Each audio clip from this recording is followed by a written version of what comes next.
اور پھر دوسرا سوال کیا کہ میرے مالک جب آپ ناراض ہوتے ہیں پھر اس ناراضگی کا اظہار کیسے ہوتا ہے؟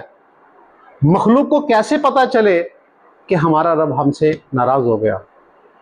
تو اللہ نے فرمایا کہ اے موسیٰ جب میں ناراض ہوتا ہوں تو اس وقت بھی میں 3 نشانیاں ظاہر کرتا ہوں۔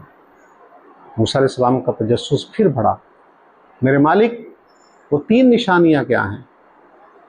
تو اللہ نے فرمایا کہ اے موسیٰ جب میں ناراض ہوتا ہوں تو بارشیں بے وقت کر دیتا ہوں، جب ضرورت نہیں ہوگی پھر بارش برسے گی، فصل تیار ہے کٹنے کے قریب ہے، بارش آئے گی اور فصل تباہ ہو جائے گی۔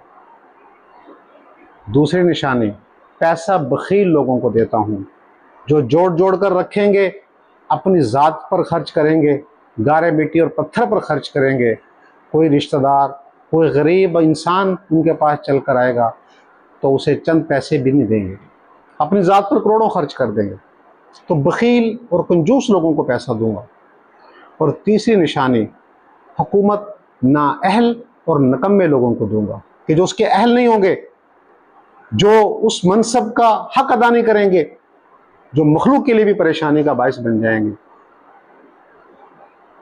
آج ہم جائزہ لیں کہ اللہ کی نشانیاں رضامندی والی ظاہر ہو رہی ہیں یا ناراضگی والی ظاہر ہو رہی ہیں۔ ہم اپنا محاسبہ کریں، ہم اپنا جائزہ لیں، ہم اپنے معاشرے کو دیکھیں، اپنے ملک کو دیکھیں۔ میرا خیال ہے کہ اس پہ کوئی دو رائے نہیں ہے۔ ان نشانیوں کو سامنے رکھتے ہوئے ہر بندہ فیصلہ کر سکتا ہے کہ آسمان والا اس وقت ہم سے راضی ہے یا ناراض۔